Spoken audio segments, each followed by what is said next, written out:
Good afternoon and welcome to the third week of online child psychology, where I'm going to talk today about some issues from week two.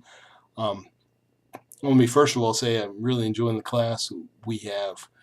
Uh, we have had some excellent discussion. We've had some excellent quizzes, observations the week before. Y'all are doing real well. It's a good class.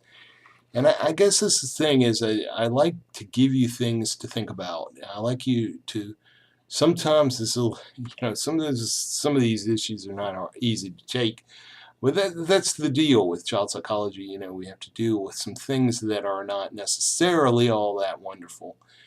And my question back there a couple of weeks, last week I guess, was where do babies come from? And that's the thing that I think sometimes we don't really make the connection. I mean, people basically know where babies come from, but people don't make that connection that it's really something, it's an action that people do that they don't necessarily always think about babies, and yet that's the primary way we get babies, right? Um, so that leads us really to this question of in child development, in child psychology, what part of our development, our psychological development at these very, very, very young ages is dependent upon this relationship between parents and child, parent or parents and child. And it doesn't start just when the people can see the baby and actually hold it and all, but it really starts way back there at conception. And I'm not trying to be political or politically correct or incorrect or anything like this, but the deal with child psychology is there is so much that makes us who we are that happens way back there at conception and onward that we do have to consider that part. And so I gave you a little video to watch. Not a very, very pleasant circumstance whatsoever. However, really what I wanted you to do with that was to respond, to think about it, and think particularly about the question of how do you think that question about the circumstances of our conception really comes about? I mean, how does that affect us? To what degree or what parts of who we really are is affected and influenced by the parents? And you all had some really great, great answers.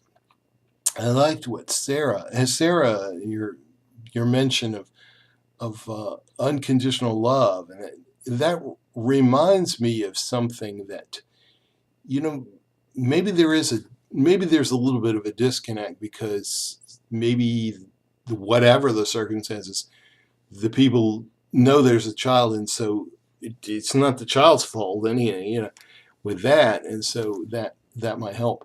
I liked what Sarah said to go a step further about how it's really the inner voice inside of us that tells us who we are, and maybe that's largely shaped by our parents. Um, I like Ricky what you said about parents, as far as parents defining themselves as parents, and how important that would be to see the circumstances of a conception as going a long way to defining what does it mean to be a parent. How do I see myself as a parent? Emma, you had an interesting perspective on how maybe the children won't necessarily remember these early years. None of us do.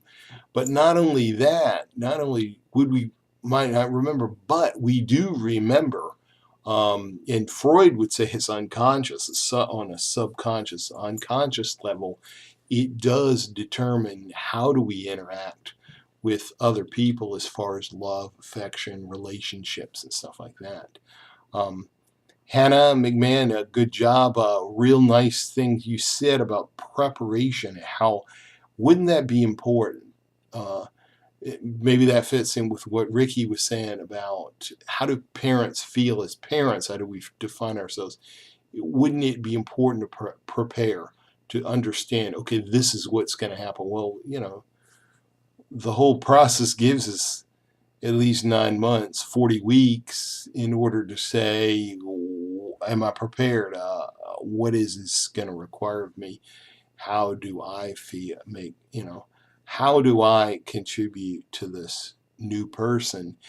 And I think that something else, Hannah, you mentioned that I think was real good, was that we would set the stage for the child to feel like he or she is not a burden, that there is a purpose. And all of us, here we are largely shaped by those early circumstances as far as how do we feel, like do we feel, are you here in this class because you feel like it's important for you to make a difference, that you can make a difference, that you're important?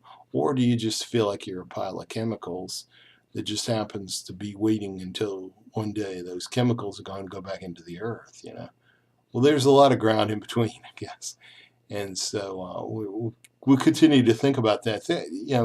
Let's keep these questions in mind as we go on with child psychology and go on up through the lifespan and all. And I hope y'all have a great third week, and really looking forward to continuing to press into those matters of in utero development. I believe in this fourth chapter, dealing a lot with birth and early years and all. And so away we go. Have a great week.